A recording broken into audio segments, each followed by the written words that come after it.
Chegado está o Sr. Professor Jorge Bacelar Gouveia, que é advogado, para além de ser professor catedrático de Direito, jurisconsulto e árbitro, autor de várias obras, é o atual presidente do Conselho Fiscal da Ordem dos Advogados, cargo que ocupa já há 2 mandatos. Então, Sr. Professor, se tiver a bondade.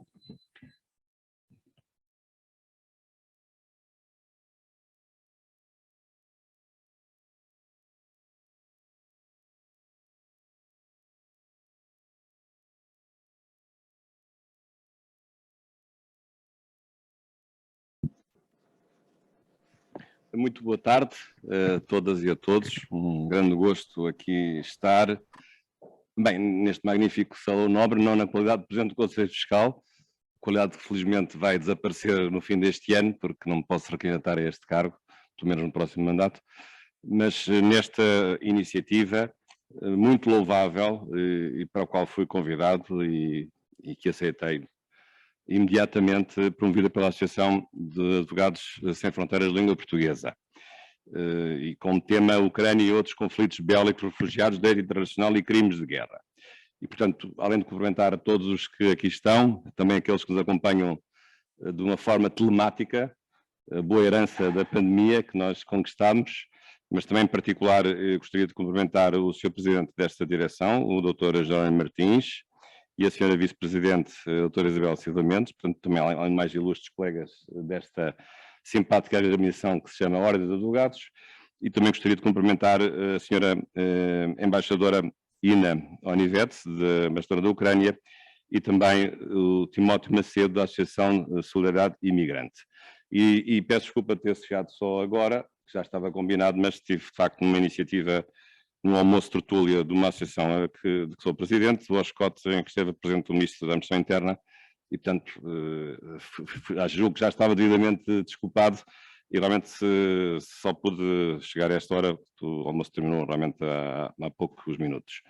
Mas isso não me tira qualquer tipo de energia ou de força para aqui estar, não vos massacrar falando 3 horas, não, mas falando o tempo que julgo que pode ser adequado e que pode ser do vosso interesse sobre o tema que aqui me traz. Julgo que a ideia é de dar-vos a minha perspectiva de direito internacional público, uma das áreas que tenho cultivado, na questão que tem que ver com a guerra, que depois se pode aplicar com certeza à Ucrânia, é o que está na ordem do dia, mas como bem disse o Dr. Jerónimo Martins, acho que gosto sempre muito de ouvir e com quem gosto muito de conversar, que não é só a Ucrânia, mas muitos outros conflitos que têm ficado na sombra da opinião pública, mas no fundo há males que vêm por bem. Claro que a guerra na Ucrânia é um mal, mas é um mal que pode ter um bem menor, que neste caso é termos de lembrança de outros conflitos que neste momento graçam no mundo, conflitos gravíssimos, aos quais aliás o Dr. João Martins fez referência, a Síria, o Iémen e outros, Moçambique, país de língua portuguesa irmão, que tem um problema gravíssimo de terrorismo jihadista na sua capital, na província do Norte, Cabo Delgado. E, portanto, julgo que esta oportunidade também desta conferência, que eu saúdo, também se insere num dever de cidadania. E aí estamos todos irmanados, porque, tal como os colegas desta associação, também me move o espírito de procurar fazer o bem. E penso que neste momento há aqui um bem a fazer, que é o nosso dever de cidadania, cada um nas suas condições e nas suas capacidades, de denunciar o mal, de dizer que o mal não pode banalizar-se, que a guerra da Ucrânia não pode ser uma coisa em relação à qual nós nos possamos esquecer daqui a meia dúzia de semanas, como apesar de tudo vamos esquecendo progressivamente, já estamos a esquecer, infelizmente, mas não nos podemos esquecer, nem da guerra da Ucrânia, nem de outras guerras que afligem a humanidade e que são profundas injustiças e contra as quais nós devemos lutar. Claro que não se trata, neste caso, de pegarmos em armas, não temos essa capacidade, mas trata-se de fazermos aquilo que nós sabemos e podemos, no caso, através do conhecimento e do estudo do próprio direito e, em particular, do direito internacional, a direção ao público. Há pouco o Dr. Jerónimo dizia que o direito internacional público tem este problema, de facto, de não ter coercibilidade. Faz-me sempre lembrar uma célebre frase de um autor italiano, que não era, por acaso, juiz internacionalista, era processualista, Francesco Carnelutti, e também um especialista em teoria geral do direito, que dizia que o direito de relação ao público era como uma espingarda, mas descarregada, sem balas. Isto é, podia ameaçar, mas não, era uma espingarda que não podia disparar nada porque não tinha balas lá dentro. Mas, apesar de tudo, era uma espingarda. Apesar de tudo, podia meter algum medo, podia ser alguma dissuasão. Ou então, também, como se costuma dizer, alguns que são os detratores do direito nacional, dizem que o direito nacional é como o Pai Natal. Toda a gente fala dele, mas ele não existe. Não é bem verdade. O direito nacional público existe. E o direito nacional público da guerra, ou contra a guerra, ou o direito nacional público da paz, também existe.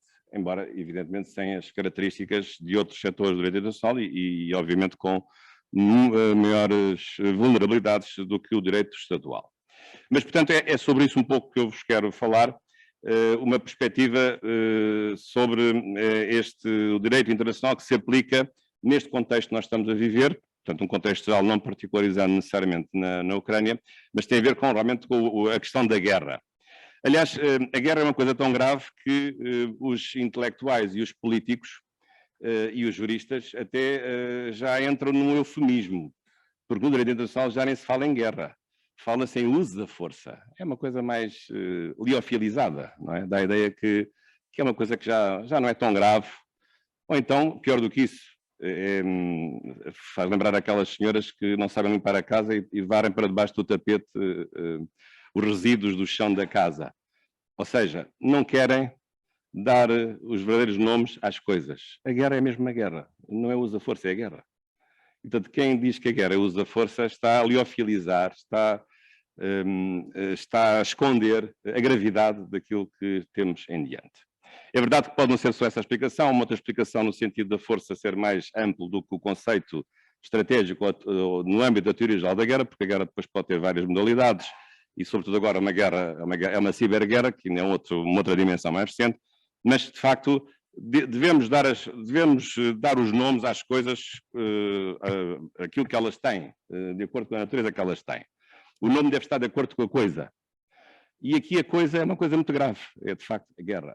Significa a brutalidade do uso de meios violentos de destruição de pessoas e de bens por razões de domínio.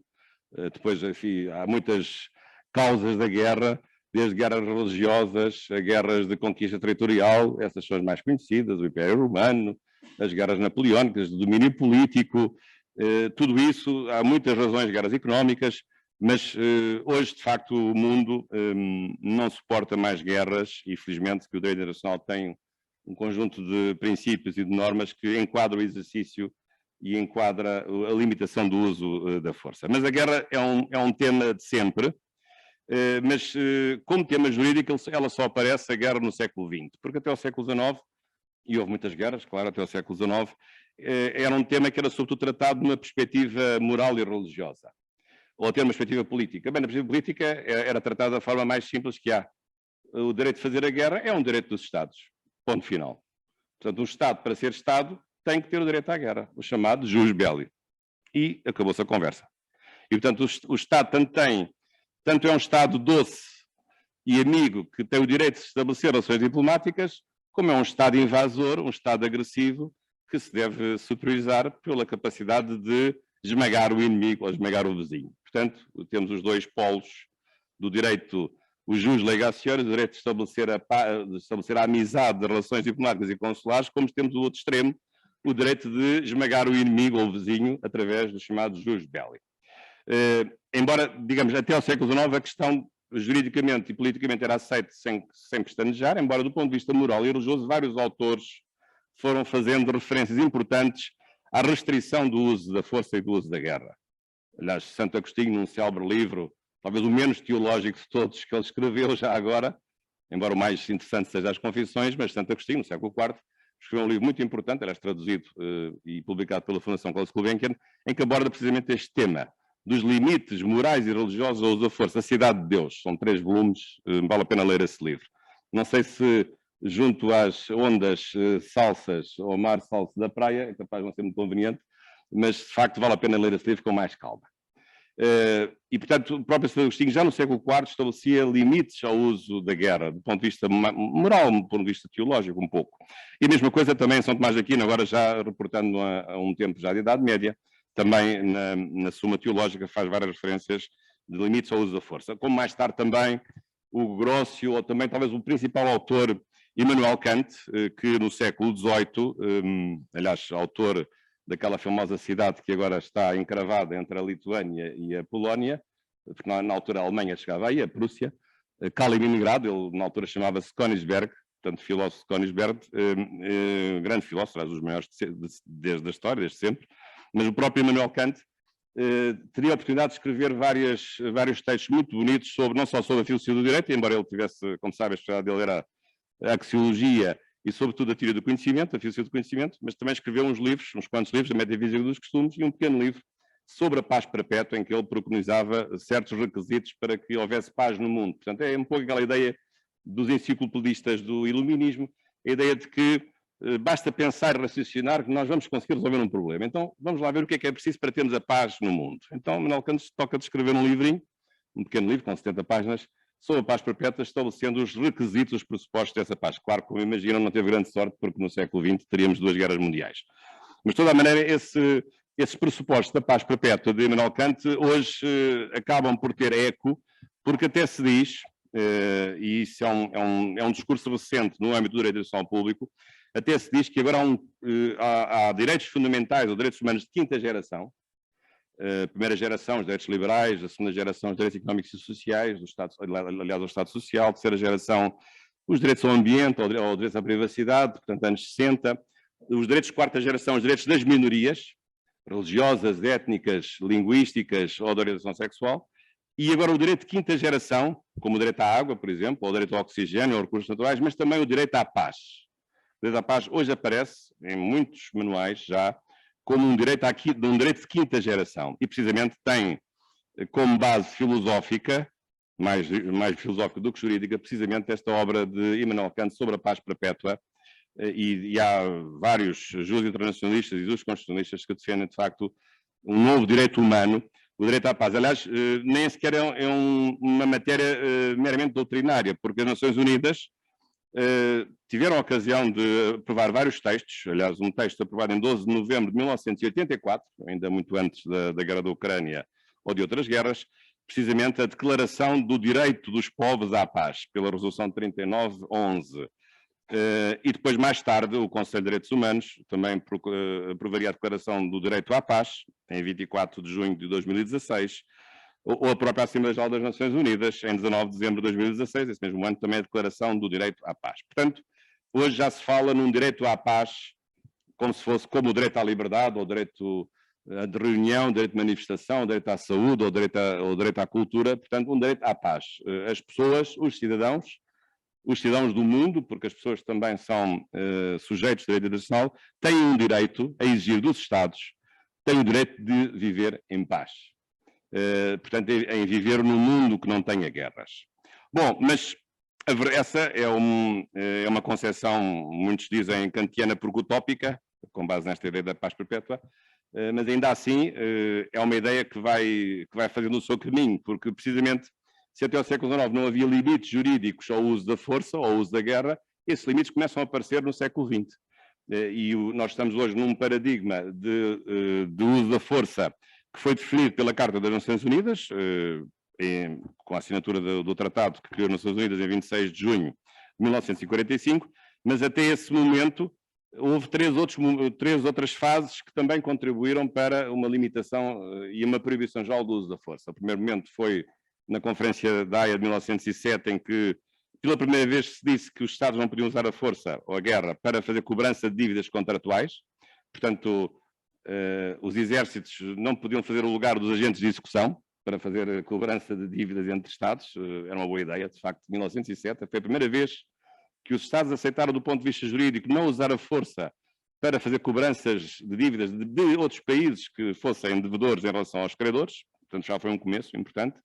Depois o segundo momento foi no âmbito do fim da Primeira Guerra Mundial, no Tratado de Versalhes, no artigo 12, que aliás, o primeiro capítulo que estabeleceu a Sociedade das Nações, estabeleceu-se um mecanismo curioso, talvez ingênuo, talvez não, muito ingênuo, que ficou designado por moratória de guerra.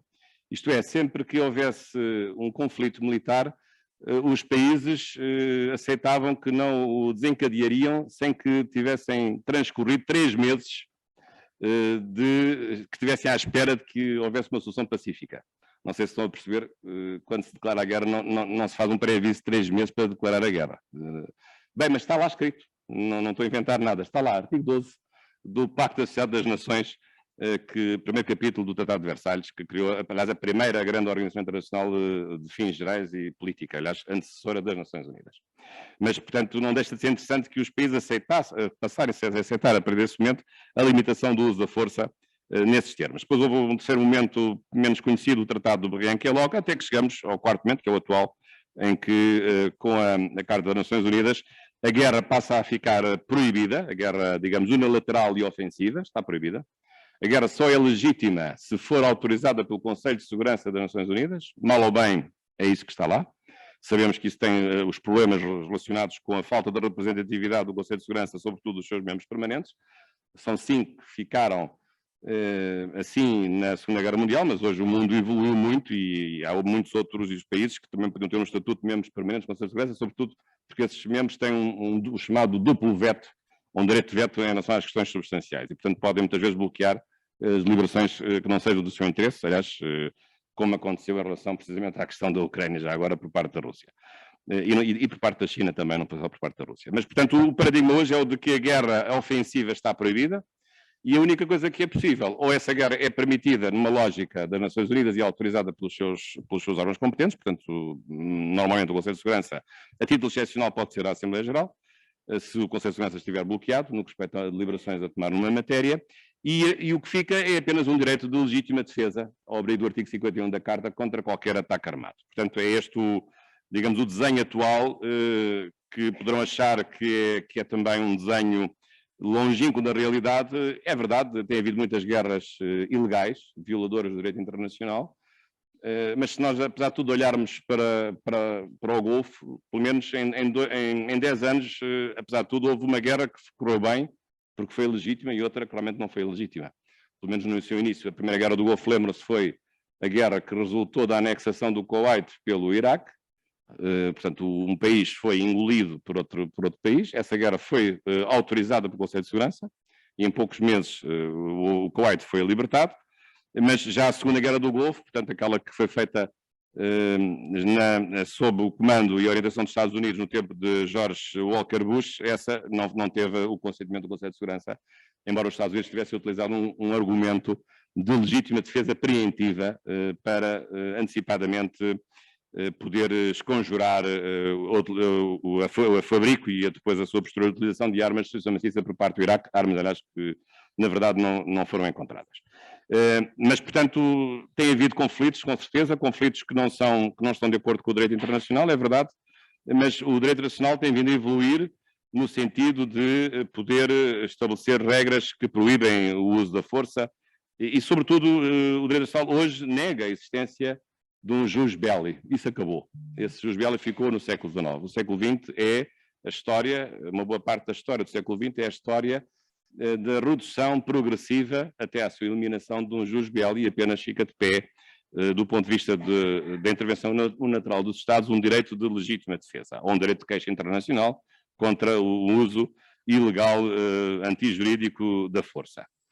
Mas isto não resolve o problema, porque o problema está quando a força e quando a guerra é mesmo usada de uma forma ilegítima. Porque não é pelo facto de nós considerarmos a guerra ilegal que ela vai deixar de acontecer. Não é? Ela acontece sempre. E então, o que é que o direito internacional tem a dizer sobre isso? Diz outra coisa fantástica. Isto é que é um verdadeiro milagre, para quem não acredita, eu até acredito, mas também há milagres no direito internacional. O grande milagre do direito internacional é o direito humanitário, que assenta num paradoxo realmente fantástico, que é o paradoxo de podermos humanizar a guerra. A guerra é humanizável, por incrível que pareça. Quando nós pensamos em guerra, achamos que a guerra é a coisa mais horrível que pode acontecer, e é verdade. E é verdade, realmente a guerra é uma coisa horrível e arbitrária. Portanto, mas o direito humanitário, que nasceu no âmbito da Cruz Vermelha Internacional, sob o impulso de um senhor suíço muito importante, Jean-Henri Dunant, que foi o fundador da Cruz Vermelha Internacional, e que se imbuiu num espírito humanitário depois de uma batalha a que assistiu a Batalha de Solferino. Mas o direito humanitário precisamente assenta num paradoxo que, por incrível que pareça, tem sobrevivido e tem sobrevivido a todas as intempéries e a todas as ideologias, que é a ideia de haver limitação no uso da força no decurso das hostilidades. Portanto, a guerra pode começar mal, pode ser uma guerra ilegal desde o seu princípio, como é a maioria dos casos, mas, abstraindo desse facto, a guerra acontecendo, é possível que os Estados aceitem limitações ao uso da força, e isso nós chamamos de direito internacional humanitário. Portanto, agora já não é a eliminação de um direito ou direito à guerra, que já não existe, o tal jus ad bellum, ou jus belli, mas agora é a existência de regras que limitam a condução das hostilidades no decurso da guerra, independentemente de saber se ela começou bem ou se ela começou mal, chamado jus in bellum, o direito da guerra, dentro da guerra, no decurso das hostilidades. Isso tem sido muito estudado, aliás, o Dr. Jerónimo Martins referiu-se a esse assunto, as Convenções de Genebra, e porque o direito humanitário precisamente assenta em 3 fases também muito importantes, sobretudo do século XX. O direito da Haia, uma dessas convenções corresponde a esse primeiro período, as 2 conferências de 1899 e 1907 aprovaram várias convenções sobre o direito humanitário, pela primeira vez, o modo de conduzir as hostilidades e certo tipo de comportamentos considerados proibidos, e a distinção entre os países beligerantes e os países que são neutrais. Depois, uma segunda fase, que ainda é hoje o core do direito internacional humanitário, as Convenções de Genebra, as 4 de 1949, que depois foram acrescentadas em 2 protocolos adicionais de 1977, e depois, nas últimas décadas, já depois de terem sido feitas as Convenções de Genebra, o chamado direito humanitário de Nova Iorque, que é um conjunto disperso de convenções que têm sido aprovadas para proibir certo tipo de armamentos, as armas laser, as armas de lança-chamas, as armas químicas, certas armas químicas, armas bacteriológicas, as minas antipessoal, as balas de fragmentação, portanto, várias novas tecnologias de guerra que, por serem particularmente destrutivas e desumanas, os países chegaram à conclusão que deviam proibi-las. E, portanto, nesse aspecto, o direito humanitário tem vindo a conseguir a suavização do uso da força e, genericamente, o direito humanitário assenta em dois pilares muito importantes, que se pode sintetizar num minuto. Por um lado, há certas armas e certas técnicas de guerra que são proibidas. E, portanto, estas armas particularmente destrutivas, na Primeira Guerra Mundial foram usados os gases asfixiantes da Primeira Guerra Mundial, temos muitos retratos disso e relatos realmente particularmente dolorosos de soldados que morriam com os gases que se utilizavam nas trincheiras da Primeira Guerra Mundial, e, portanto, vários armamentos que se tornam proibido, portanto, proibição de métodos e de meios de guerra. Já agora aqui uma pequena brincadeira, uma coisa que está proibida é a perfídia, mas não está proibida a astúcia. Há uma diferença entre perfídia e astúcia. A pessoa que é pérfida é uma pessoa má, mas a pessoa que é astuta é uma pessoa esperta, não é má. E o direito internacional garante-vos que não é fácil, vão lá ver uma das Convenções de Genebra, não sei qual é o artigo, faz a distinção entre a técnica de guerra que é a perfídia, que essa é um crime de guerra, por exemplo, um soldado utilizar o camuflado do soldado inimigo para entrar dentro do outro grupo e lá dentro pensando que os outros, ele é um deles, matá-los a todos. Isso é perfídia, usar um camuflado para enganar. Mas já não é perfídia, é astúcia fazer o mesmo pescado ou fazer um alçapão no caminho por onde passam as tropas para elas caírem e ficarem ali presas. Portanto, há aqui uma distinção, digamos, que eu achava que era só literária, mas pelo visto também é jurídica, porque é a distinção entre um crime e um não crime, entre a perfídia e a astúcia. E depois o outro pilar muito importante é a proteção de pessoas vulneráveis. Os civis nunca podem ser atacados, os civis estão fora da guerra, a guerra é entre militares, a guerra não pode atingir civis. Os médicos, os enfermeiros, os sacerdotes, o pessoal religioso, os jornalistas. Portanto, há um conjunto de pessoas que são protegidas e têm uma imunidade própria no decurso das hostilidades, ou não podem ser atingidos hospitais, zonas protegidas e que devem ser dadas a conhecer para gozarem de uma imunidade no que respeita à condição das hostilidades. Portanto, o direito humanitário é isto. Por um lado, a proibição de meios e métodos de guerra, por outro lado, a proteção de grupos vulneráveis que são aqueles que não têm que ver com a própria guerra, ou a proteção, aqueles que fizeram a guerra, mas já não fazem, por exemplo, proteção dos prisioneiros. Matamos prisioneiros para quê? Mas eles já estão presos? Não vale a pena matar prisioneiros. Porque eles já estão presos, já não fazem a guerra. Portanto, é uma coisa inútil, é uma coisa desumana, ou torturá-los. Já agora, lembro-me daquelas fotografias horríveis da prisão de Abu Ghraib no Iraque. Penso que alguns se lembrarão desse facto.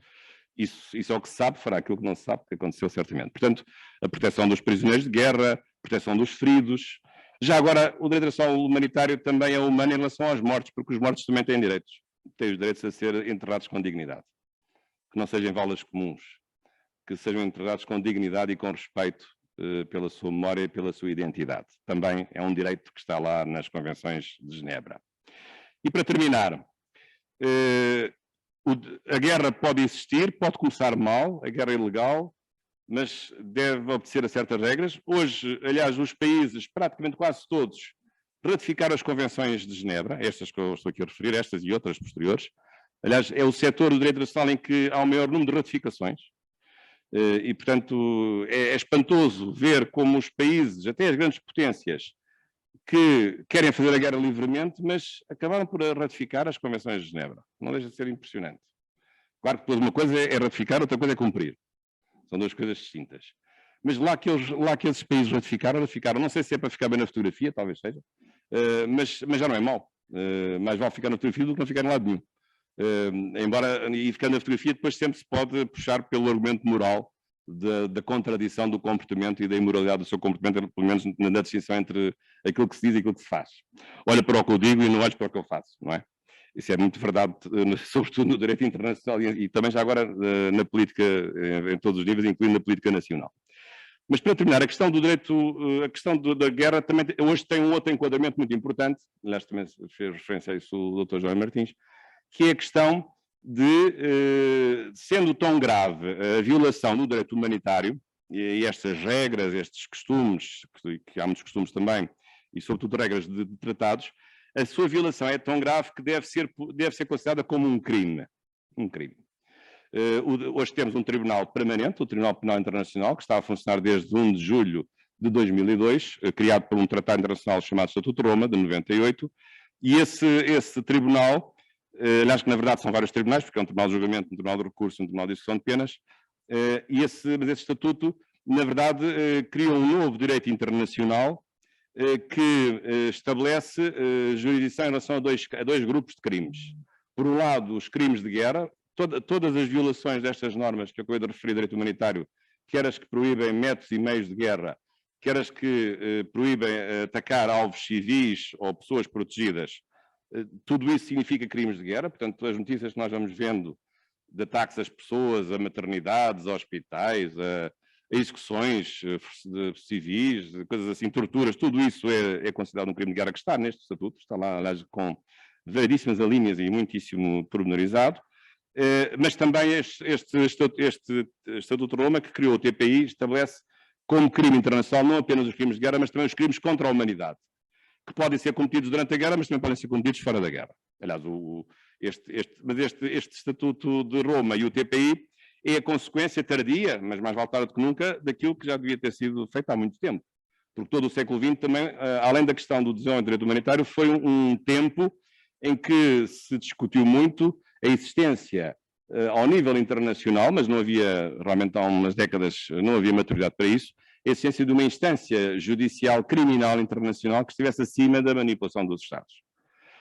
Nós temos como exemplo, que não é um exemplo perfeito, os julgamentos de Tóquio e de Nuremberg, a seguir à Segunda Guerra Mundial, mas o que era necessário era, de facto, haver um tribunal permanente, sempre com a porta aberta para receber os clientes, ou seja, os suspeitos de crimes internacionais, mas que tivesse uma existência permanente.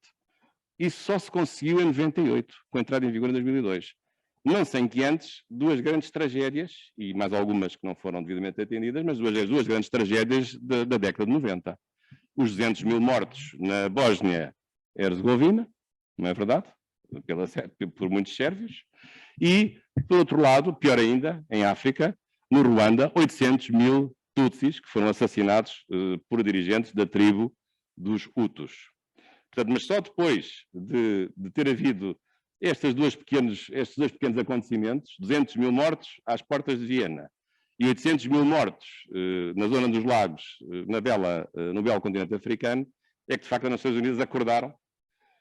Na altura lá fizeram 2 tribunais ad hoc, não era só que faltava que não tivessem feito nada, mas depois perceberam que era necessário, mais do que nunca, ter um tribunal permanente que pudesse estar sempre com a porta aberta, dia e noite, com a loja de conveniência ou de inconveniência, para que todos os criminosos ou suspeitos disso pudessem ser devidamente julgados. O tribunal aí está, agora está a fazer investigações em relação à Ucrânia, e, como deve fazer, há investigações em várias partes do mundo. Durante muito tempo o tribunal foi acusado de apenas condenar e investigar africanos, o que é uma crítica que até certo ponto tem alguma razão de ser, até certo ponto, mas também penso que houve uma correção de derrota e tem havido agora várias investigações noutras partes do mundo, também na América Latina, na zona do Caribe, por exemplo, e também agora na Europa e noutros pontos também que foram aqui referidos, e também na Ásia. Portanto, não tem sido um tribunal que tenha cingido a sua intervenção punitiva em relação a certos continentes ou com uma certa ideologia,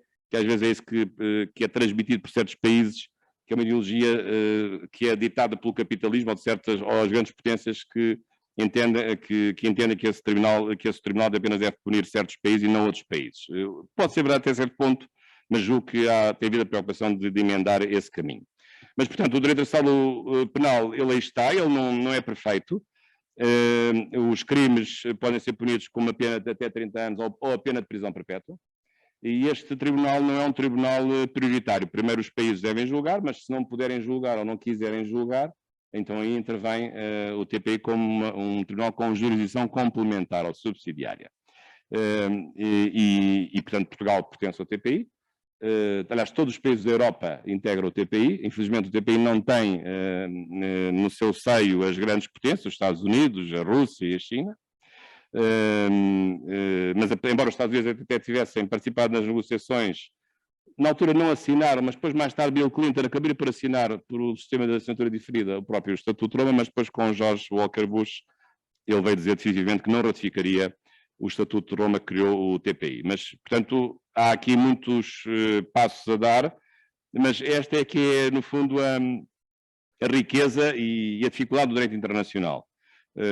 Não é um direito que se faça de um dia para o outro, porque é um direito que se aplica a uma comunidade internacional em que todos os países são formalmente iguais, mas em que sabemos que há desníveis do ponto de vista do seu desenvolvimento e do ponto de vista do seu poderio económico, financeiro, militar e cultural, mas isto é melhor do que nada, porque o direito internacional público vai também fazendo um caminho no sentido também de uma persuasão e não tanto através de uma coercividade que seja vista do ponto de vista da coação ou da imposição pela força.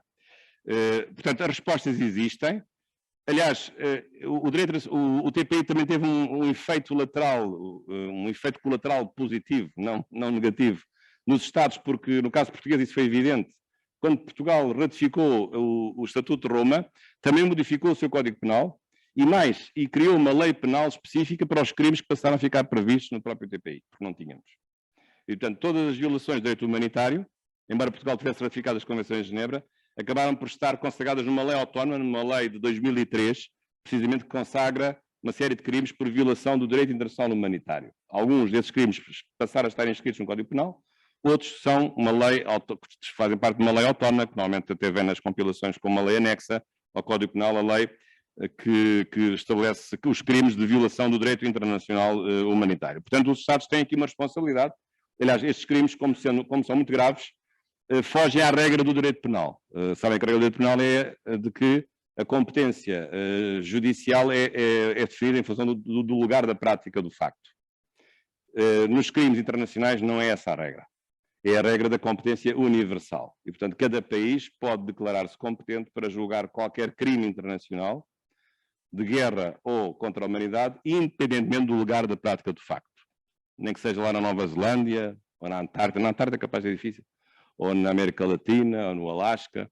Portugal é sempre competente para julgar qualquer pessoa que seja suspeita da prática de crimes internacionais, independentemente da prática de facto não tem que ser praticada em Portugal. Aliás, houve aqui na nossa vizinha Espanha uma célebre intervenção do juiz Baltasar Garzón, que a certa altura quis colocar no banco dos réus o antigo ditador chileno, Augusto Pinochet, que foi a Londres, já estava no fim da sua carreira, era senador vitalício, que já estava bastante velho e estava doente e foi fazer tratamentos a Londres, e ele, invocando precisamente esse princípio da competência internacional, e tinha o direito de o fazer, pediu a extradição do senhor general Augusto Pinochet de Londres para a Espanha, a fim de ser julgado por crimes cometidos no regime em que foi ditador, e do qual, por acaso, até saiu com um referendo que não foi fraudulento, que disse que não à sua permanência. Mas, na verdade, os tribunais ingleses não dariam razão a esse pedido do juiz Baltasar Garzón, mas, na verdade, nestes crimes são casos excepcionais em que existe uma competência universal de todos os países e não é preciso que os crimes sejam cometidos nos seus próprios territórios. Portanto, eu tenho uma visão otimista, apesar de tudo. O direito nacional é um direito que se faz por pequenos passos. É um direito que vive muito também do mediatismo, da censura internacional. Não é um direito que se alcança de um dia para o outro. Aliás, basta ver a história do direito internacional e, sobretudo, algo que me anima é ver aquilo que se fez em 100 anos e aquilo que não se fez nas centenas de anos anteriores a estes 100 anos do século XX. Aquilo que se andou em pouco tempo. Os direitos humanos têm 70 anos de existência, no nível do direito internacional, 70 anos. Ou a matéria dos refugiados ou dos exilados políticos, a proteção dos imigrantes. Tudo isso são conquistas muito recentes e, aliás, em matéria de direitos humanos, até acontece algo de uma coisa mais extraordinária, que é o próprio direito internacional, muitas vezes ir mais à frente, ser mais progressista do que são os direitos fundamentais que estão consagrados nas Constituições. Muitas vezes os direitos das Constituições ficam presos da tática política, não se fazem alterações à Constituição porque os partidos militares não se entendem ou porque não querem dar o braço a torcer, e então de onde é que vêm os principais progressos em matéria, por exemplo, de proteção dos direitos da mulher ou em matéria da proteção dos direitos das minorias? De onde é que vêm esses progressos? Vêm das Constituições nossas, que são alteradas pelos nossos políticos, pelos nossos deputados? Não. De onde é que vem? Vem de fora.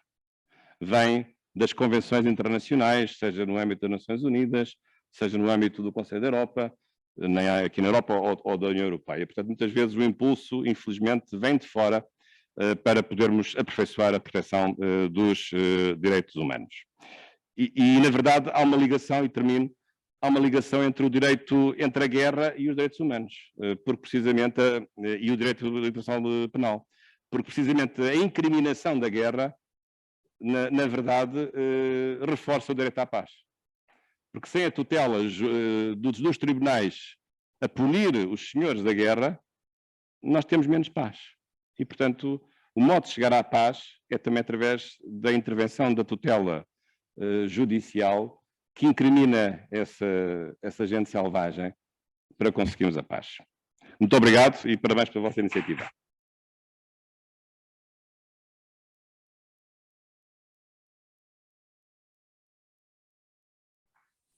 Muito obrigado, Sr. Professor. Está